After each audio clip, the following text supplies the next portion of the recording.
Salut, je m'appelle Franck. Je suis passionné de plongée, de fond marin, de vidéo. Mon concept est simple, vous faire partager ma passion avec mes seuls et uniques moyens. C'est-à-dire pas de producteur, pas d'éclairagiste, pas d'ingénieur du son, rien de tout ça. Tout seul avec mes passions et l'envie de vous les faire découvrir. Je parcours le monde à la recherche de personnes qui au quotidien essayent comme moi de comprendre et de protéger ce milieu que nous connaissons si mal. Alors si vous voulez, je vous propose de m'accompagner.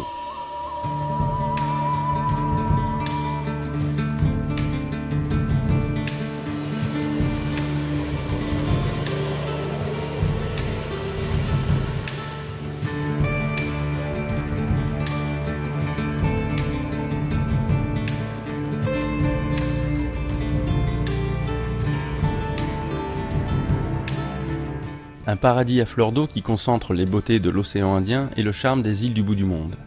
Lagon turquoise, cocotiers, sable blanc, bienvenue aux Maldives.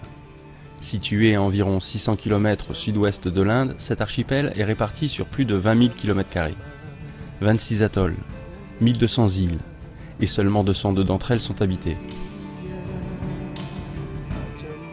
Aujourd'hui, je vous emmène plonger en compagnie d'un très grand biologiste marin, reconnu mondialement pour son travail de recherche sur les raies manta. Il s'agit de Guy Stevens qui m'emmène sur l'un des sites de plongée où il a pour habitude de les observer. Nous levons l'ancre direction la baie d'Anifaru, dans l'atoll de Baha.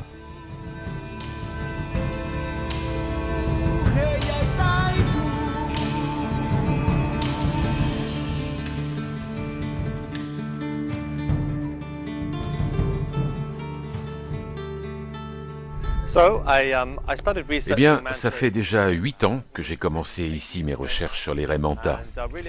Et j'ai mis en place le projet The Maldivian Manta Ray Project afin d'essayer d'en comprendre plus sur cet animal. En effet, on ne connaît encore que très peu de choses sur les raies manta et il reste beaucoup à découvrir, notamment sur leur espérance de vie, combien de fois elles se reproduisent, quelles sont leurs menaces. Il est donc vraiment très important qu'on comprenne ces questions de base sur la biologie et le comportement de ces animaux, si l'on veut que des décisions soient prises sur la manière de les préserver. J'ai donc fondé ce projet dans l'espoir de tenter de répondre à toutes ces questions, ou du moins à quelques-unes de ces questions, et d'accroître la protection des raies manta aux Maldives, mais aussi à travers le monde.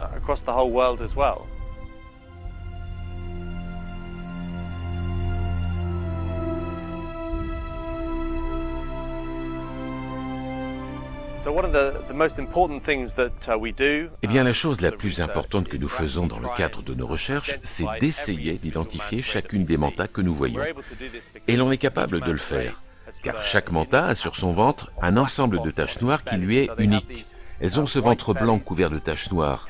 On prend une photo et l'on est capable d'identifier chacune des mantas. Et ça, c'est fantastique. Parce que si tu es capable d'identifier individuellement chacune des raies qui font partie de la population, alors tu peux vraiment en apprendre plus sur leur vie personnelle, leurs déplacements, combien de raies manta nous avons aux Maldives, combien de mâles contre combien de femelles, contre combien de juvéniles, la vitesse à laquelle les juvéniles grandissent pour devenir des adultes, combien de fois les femelles tombent enceintes et combien de fois elles mettent bas. On peut obtenir une quantité importante d'informations par le simple fait de prendre des photos. On a un catalogue et une base de données de tous les individus qu'on voit. Nous les suivons d'un endroit à un autre au travers des années. Et l'on commence à construire une image, une compréhension des raies manta d'un pays, ce qu'elles font et peut-être quels impacts nous avons sur elles, et peut-être même quels impacts leur environnement naturel ont sur elles.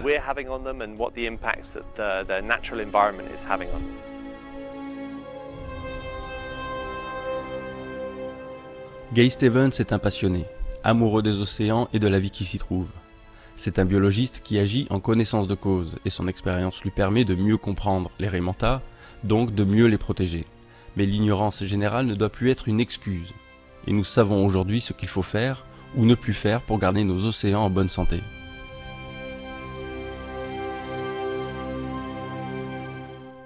Cette rencontre avec Guy est un enrichissement personnel. Le fait d'être immergé dans son quotidien nous fait comprendre sa passion et son combat. C'est grâce à des personnes comme lui qu'il y a matière à argumenter face à l'insouciance des autorités. Cependant, il reste difficile de se consacrer pleinement à l'étude de ces animaux et en parallèle se battre pour faire remonter les informations aux oreilles des décisionnaires. Nous n'avons plus le temps de faire semblant. En termes de protection de l'environnement, il n'y a pas de petits gestes ou de gestes inutiles. juste de l'intérêt pour la vie. C'est donc sur ce témoignage aquatique et coloré des fonds marins maldiviens que je vous laisse et vous dis à bientôt pour de nouvelles rencontres.